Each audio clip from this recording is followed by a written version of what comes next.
Olá pessoal, mais uma vez estamos iniciando uma conversa fraterna e que Jesus de Nazaré possa nos abençoar, nos dar muita paz e muita luz, esperando que todos possam estar protegidos, estabelecidos com a fé e com a esperança. E o tema de hoje é um tema recorrente no mundo espírita, não é? Para aqueles que são espíritas e para aqueles que pretendem dar continuidade a isso, que é: a quem muito se dá, muito se cobra.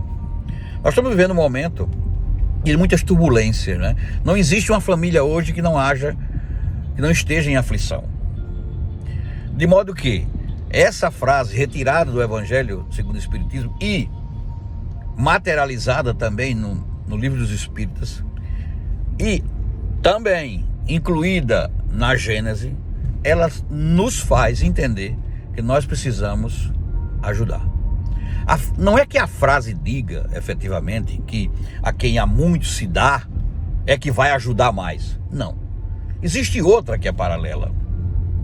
Qual seja, não é? Ninguém é tão rico que não precise receber, nem tão pobre que não possa dar. O problema hoje do espiritismo e das religiões, não é que nós estamos naquela velha hipótese de que, não é, a necessidade de ajudar, ela está ficando em segundo plano, não é? Tá? O venha a nós sempre, ao vosso reino, quase nada. Então, o que é que precisa ser feito numa situação dessa? Nós precisamos ajudar, e quando surgiu essa expressão, né, pelas perguntas de Kardec aos espíritos, na verdade o que se pretendia era ajudar de várias maneiras. E se há aflição no momento desse de transição, porque nós estamos vendo pandemia, né, retornando, nós estamos vendo tsunami, desagregação familiar, separações, divórcios. Por quê? Porque nós estamos perdendo a oportunidade de praticar a caridade. Então essa frase, a quem muito se dá, muito se cobra, ela está diretamente associada ao que? Sem caridade não há salvação. E muita gente não entende isso. Por que não entende? Porque na verdade não é uma caridade de doação, é uma caridade mais extensiva, mais longa. A caridade de dar a cada um conforme o seu merecimento. Exemplo: você não tem posses para ajudar alguém, mas você tem um abraço, você tem uma palavra de conforto, não é? Você tem a prece, que é o instituto vanguardista de se tocar o mais alto. Então a ajuda não é só financeira, a ajuda é extensiva, a ajuda é maiúscula. Nós precisamos dividir o nosso tempo com o irmão que está em desalinho. Observe ao seu lado, você que me escuta agora e me vê, não é? Se você não tem um caso de desagregação familiar, se você efetivamente também não está passando ou já passou por um momento de desregulação familiar, se você esqueceu de que você hoje está bem, mas outros estão em sofreguidão. Você já percebeu que a ajuda, não é? Ela é considerada, como diz, né, Divaldo Pereira Franco, um espelho em direção da alma de quem o faz. Quantas vezes nós interpretamos o Evangelho e as palavras que o Cristo disse de maneira errônea ou acanhada, não é? É o caso, por exemplo, numa casa espírita, se tem muito o que fazer, e há um outro ditado que se assemelha a esse, que é o quê? Quando o trabalhador está pronto, o trabalho aparece. Então nem sempre, não é? Você vai estar numa mesa espírita, numa reunião mediúnica, mas você pode estar num passe, você pode estar num atendimento, e tudo isso faz com que você distribua aquilo que recebeu. Dá de graça aquilo que por graça recebeu. Mas nós temos um problema. Qual o problema? É que nós estamos ficando mesquinhos, não é? Parece-me que a nossa intenção é resolver os problemas nossos e não olhar ao lado. Eu costumo dizer nas minhas palestras, e não é tardio nem em excesso, de que nós estamos acostumados, muito acostumados, não é? A reclamar pelo que nos falta, ao invés de agradecer pelo que nos sobra. Essa é outra passagem que nos faz pensar. O que me sobra? Eu estou transferindo para quem necessita? Ou eu continuo, na verdade, reclamando pelo que me falta? Porque a sobra, ela começa com o sentimento. Quantas pessoas estão no centro espírita esperando ouvir uma palavra de acalento? A materialização da esperança para um problema que ela não consegue resolver. E aqui nós não estamos falando que a casa espírita, ela pode tudo. Ela pode muito, mas ela não pode tudo. Quantas vezes você estendeu a mão a alguém ou procurou saber se até um colega do próprio centro espírita, ele necessita de você? Quantas vezes nós temos uma intuição de que efetivamente algumas pessoas estão muito necessitadas? Aliás, André Luiz, não é? Mensageiros da Vida Eterna, diz isso com muita clareza. Todos nós somos necessitados. Porque se nós estamos no planeta Terra, nós estamos num planeta ainda de provas e expiações. A regeneração está vindo e ela vai demorar. Essa pandemia, entendeu? Ainda vai demorar. Quantas pessoas estão em desespero porque tem um parente, etc. E às vezes você até conhece. Quantas pessoas reclamam, inclusive dentro de casas espíritas, ao invés de sugestionar uma ajuda fraterna. É por isso que o atendimento fraterno, o nome está dizendo fraternidade, é um atendimento para que nós possamos abrir um caminho à distância. Mas isso não é desespero. Todos nós nascemos com o livre-arbítrio, não é? E o arbítrio significa atuar conforme a nossa vontade. O problema é quando nós, não é, não usamos esse livre-arbítrio para um bom caminho. Porque nós estamos arrodeados, meus amigos, de influências. Principalmente nós que estamos na seara espírita. Nós somos muito mais visados. E nessa época agora, os irmãos que estão em desalinho nas trevas estão efetivamente procurando só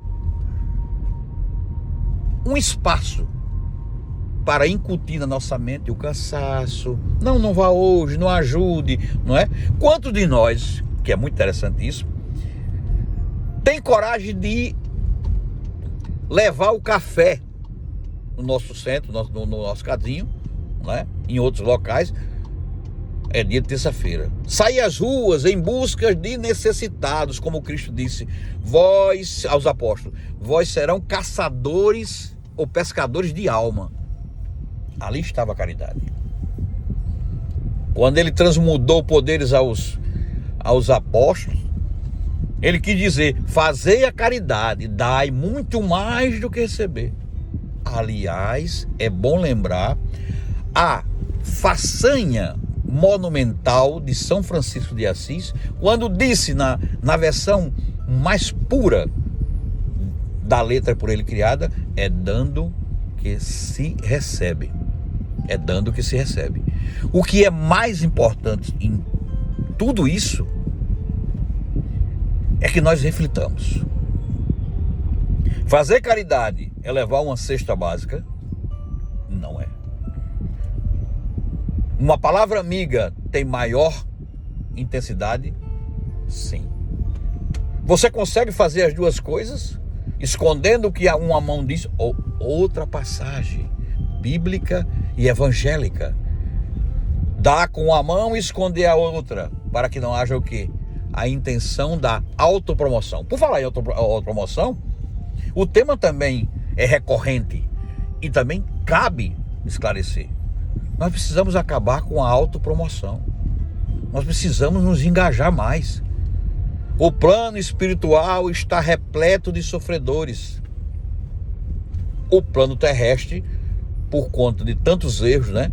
E uma moratória de 50 anos, que parece que não valeu de muita coisa, embora o Cristo, né, o Espírito de verdade, tenha feito isso com muita propriedade.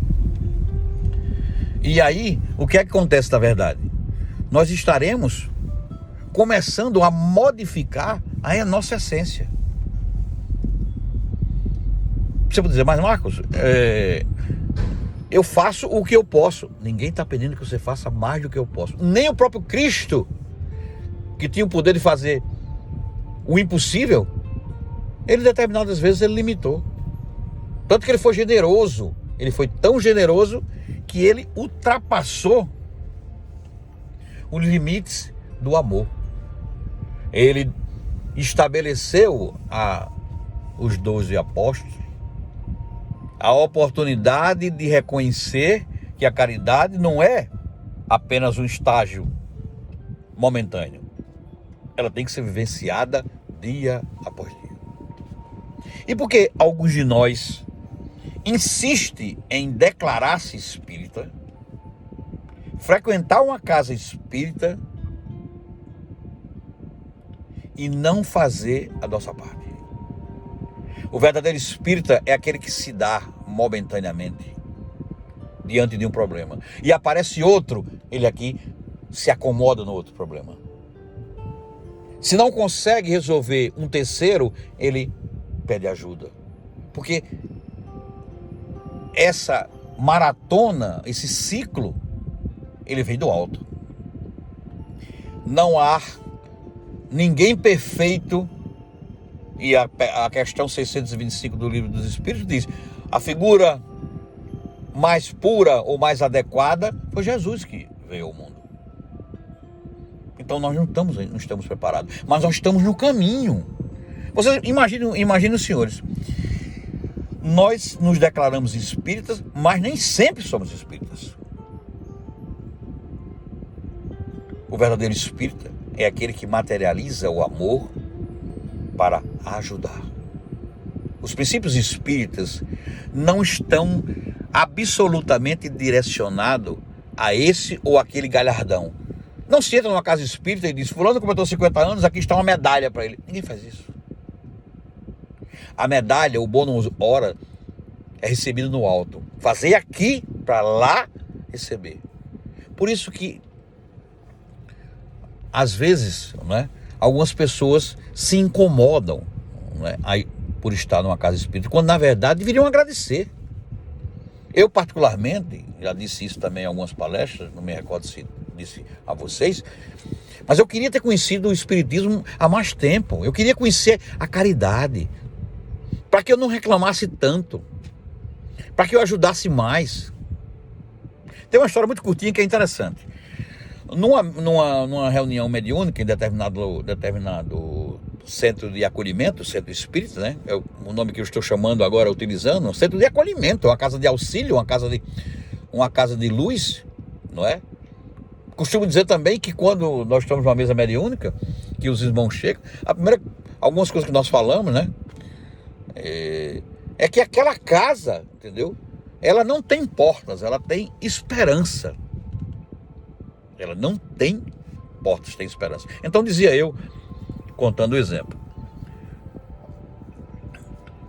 numa reunião mediúnica, um dos médios, né, querendo saber o grau da sua competência mediúnica, porque era psicógrafo, né, dava passividade, e aí perguntou ao irmão que estava lá, não é?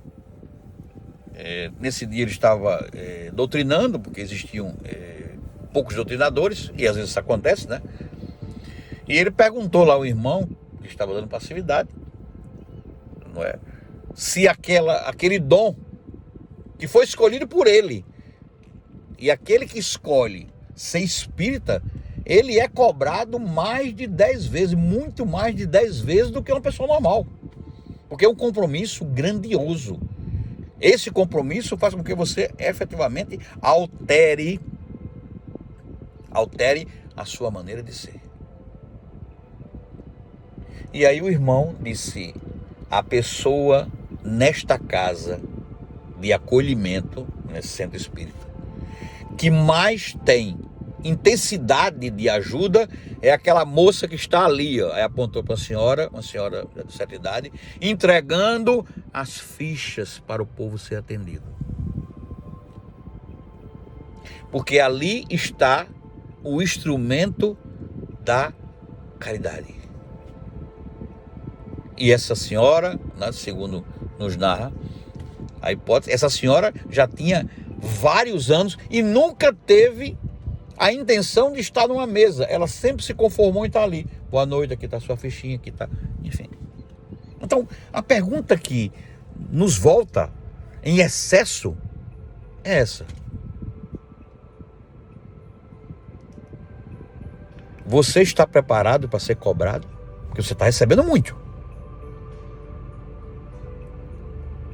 Tem gente que vive reclamando dia após dia, porque não tem dinheiro, porque não tem isso aí. Aí aparece um dinheiro, aparece um emprego, coisa parecida. Ninguém se ajoelha, ninguém passa a ser circunflexo para agradecer.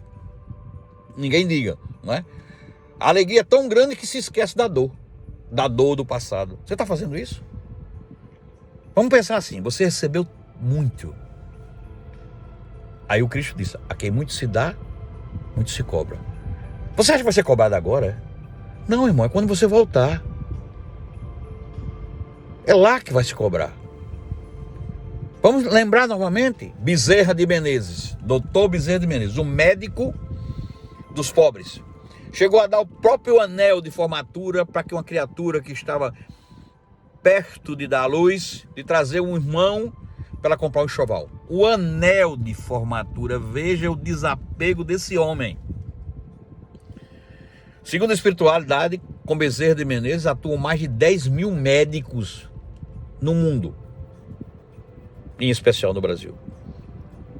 Pois bem, quando houve o desencarne de Bezerra de Menezes, né, ele teve um desencarne rápido, né, porque ele fez caridade a vida toda, né, morreu pobre, desencarnou. Né. O que aconteceu? Quando ele chegou no plano espiritual, ele foi recebido por Celina. Celina é a secretária de Maria de Nazaré. Você veja o grau do espírito que foi recebê-lo. Isso está no livro Maria de Nazaré, pelo espírito de Miramês. É um livro assim um pouco grande, mas narra toda a trajetória de Maria de Nazaré para receber o Cristo. Ela foi até no Sinédrio ser questionada pelo sacerdote da época. E ela respondia na grandiosidade de um espírito daquela magnitude, que é. Né? Pois bem, quando o Bezerra chegou, que melhorou um pouco, né? Porque há uma mudança dolorosa em alguns casos, né?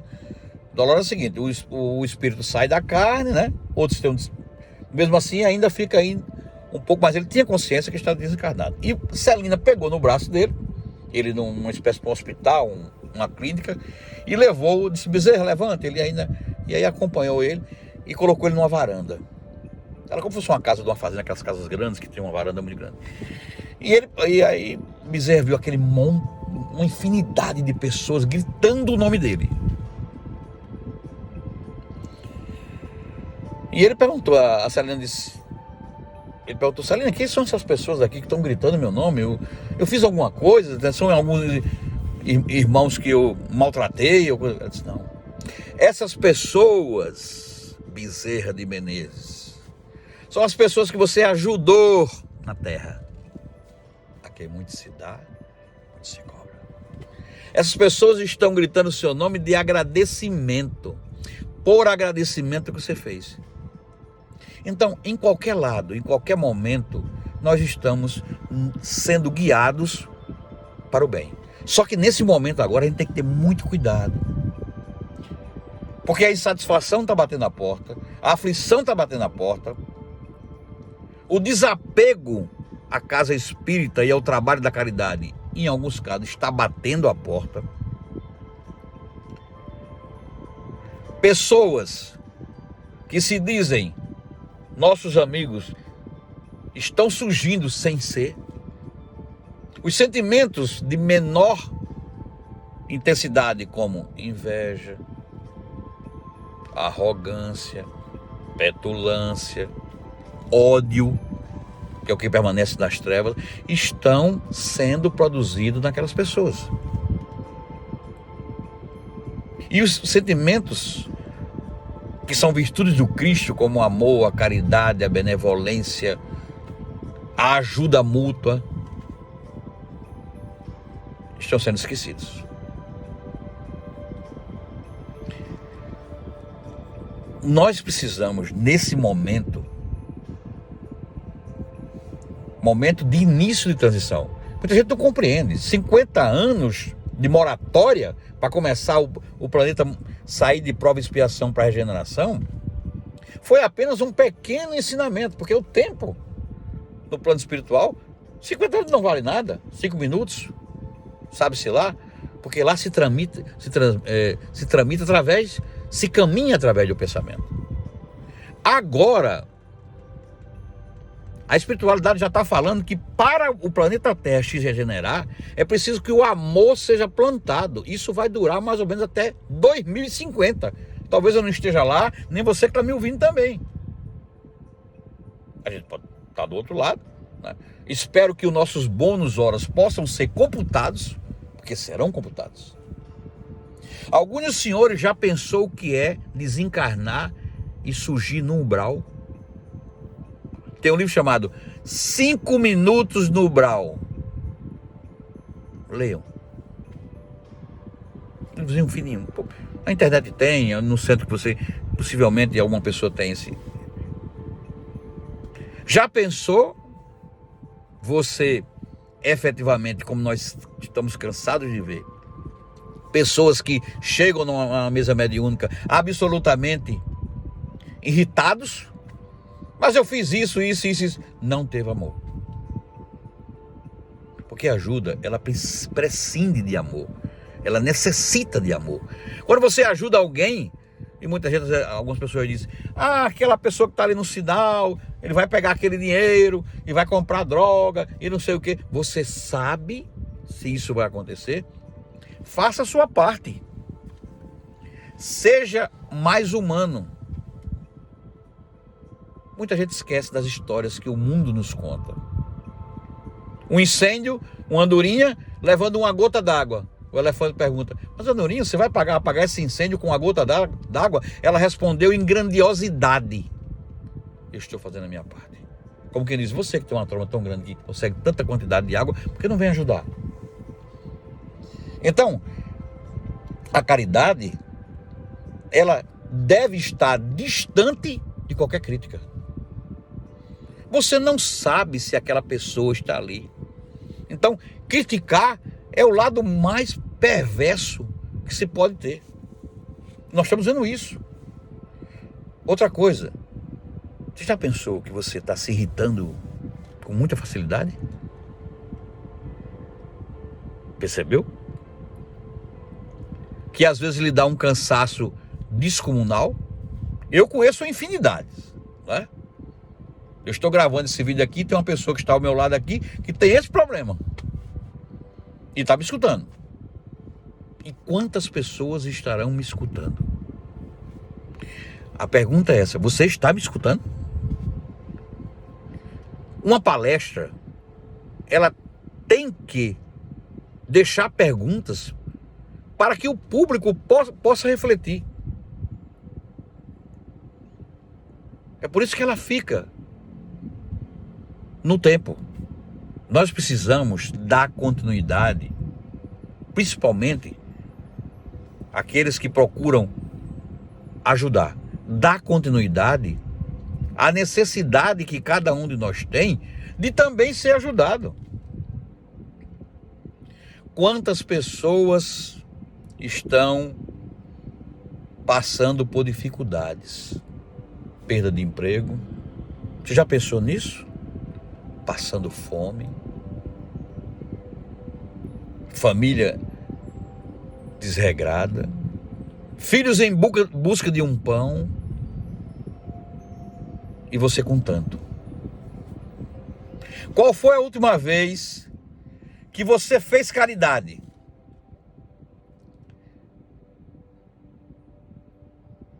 Em todo sinal nós temos alguém limpando um vidro. Faça um teste. Tire de casa um pouquinho, se você puder, não é? Não é demérito dizer que não pode.